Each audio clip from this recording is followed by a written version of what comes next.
Every night, trauma centers around the country fight to save the lives of people involved in traffic accidents. This story is not a recreation.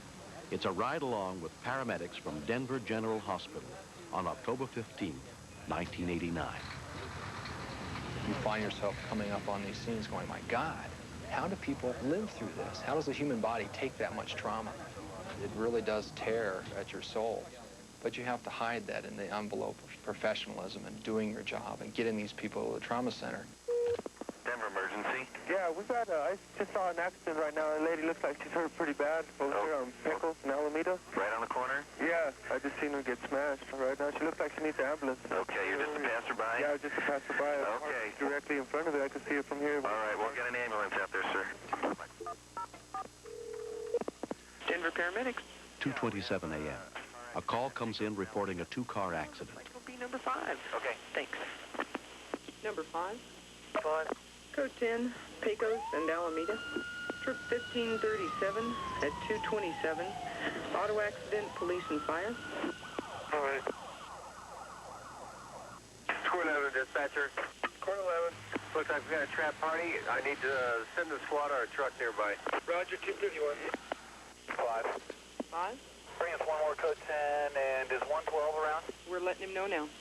Backup units are requested. Ambulance 10. Paramedic Bruce Adams Code responds 10, to the call. Pecos and Alameda. Okay. There have been a couple of vehicles that have collided at an intersection.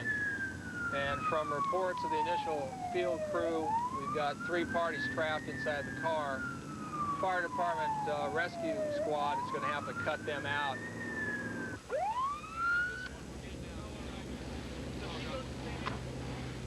When I arrived on the scene, I thought, these people are going to be dead. The way the vehicle was torn apart, there's no way that these people can survive.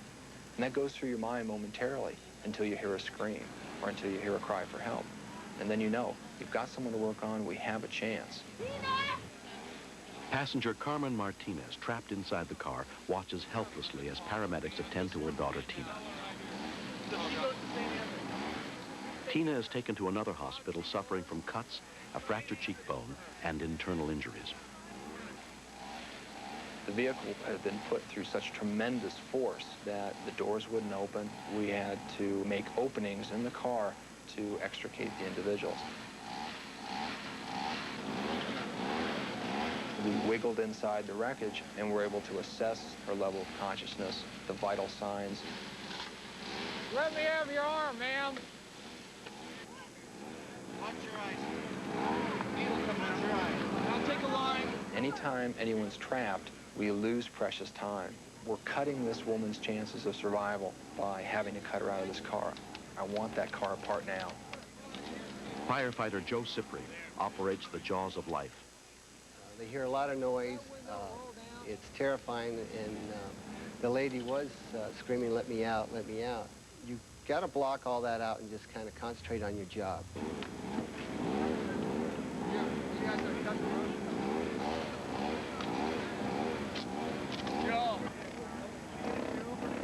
Not yet. You're still awake.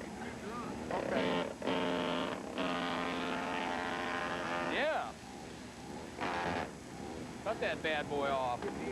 After 5 minutes, the firefighters manage to get the roof off the Take her car. out the outside. It's the paramedic's job to try to gain access any way they can, just to get at the patient, to assess whether they're breathing, how conscious they are. As soon as she comes out of the car, I'm just going to jab her in the arm with that IV if you want to follow me with it. At that same time, the other rescuers are cutting away that car.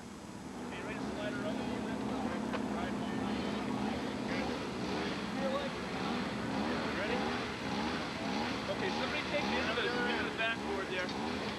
Rock and roll.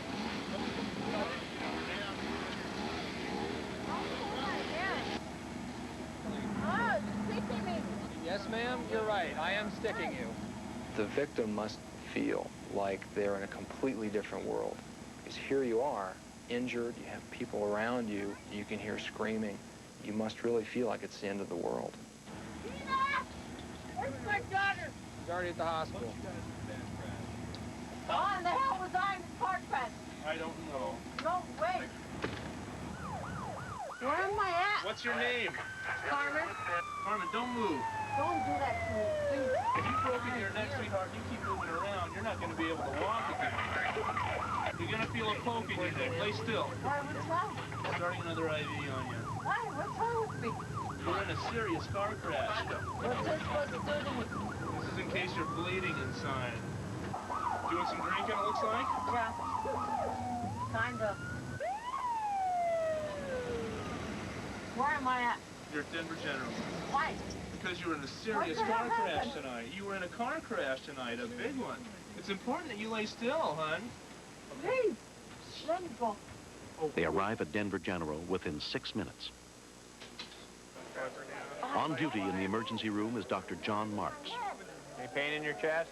No, he's pulling my hair. We're trying to protect Across the hall, Dr. Marks also examines the driver, Carmen's sister, Stella. How you doing? Okay. We're going to do a test on your abdomen where we put a little tube inside. Okay? Please stay here with me. We're right here with you. We're taking care of you. Stay here with me, promise me. I'll stay right here with you. I get caught because I want to be with the patient and attending to her emotional needs, but I need to really more urgently put those aside and attend to her physical needs. Talk to me, somebody, please. You're doing fine. You're doing just fine. Feel good? Hang on, Stella. Okay. Oh, Where does that hurt you? Where do you feel that? Where do you feel Feel that in your bottom? From what I've heard about the accident, she's extraordinarily lucky. She's considered in serious condition at this point, and we'll just have to keep a close eye and wait for some of these tests to come back. While more tests are run on Carmen and Stella, Dr. Marks goes to talk to and comfort their sister, Laura. I'm a sister. So you're a sister, and they're both sisters, too? Okay. Stella has had a test on her abdomen to see if she has any bleeding. It looks to be negative so far. We're about to do the same thing on Carmen right now. We were all going in the same car with my sister Stella, but I decided to get a ride from someone else. By the time I came back around a couple of blocks behind, the car was already smashed up against the pole. Someone had covered my sister Stella's head with a jacket, and I guess that's what scared me the most, because from what I've seen, what I know, that the only time you cover someone's head is when they're dead, so that's what shocked me. Yeah, I think they were lucky. I think they were lucky. Dr. Marks reassures their parents. It's bad enough I had one daughter hurt, but I had two of them. I don't have words to describe what I felt. The incidents in general that we respond on have a common and tragic theme. Alcohol and drugs are almost becoming the constant in trauma care. When we have an auto accident, you can almost guarantee yourself that one of the people inside the car, unfortunately, more often than not, the driver, is intoxicated. The following morning, Stella is visited by her mother. I had the green light, so we were going straight. He ran a red light when he hit me. There was no way that I can avoid it. He was coming too fast. It wasn't their fault. It's a lot that happens, you know, with drinking and driving, and there's times it is people's fault, but you know, if you're drunk, and it's hard to prevent. Both Stella and the driver of the other car were charged with driving under the influence. He is awaiting trial. Stella, who suffered a collapsed lung, pleaded guilty to a lesser charge. I was very lucky to be alive, and it will change my life quite a bit. I never want to go through this again. I don't wish this on nobody. I learned not to drive while you're drinking. Pay more attention to the other driver, because you're not the only one out there. I've learned a good lesson by that. 2 floors away, Carmen recovers from head injuries. I was devastated, scared. I didn't think I was alive. And then I remember them pushing me inside the ambulance and told me not to move. They thought my neck was broke.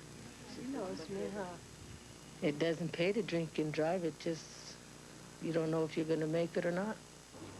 You won't live to tell the story.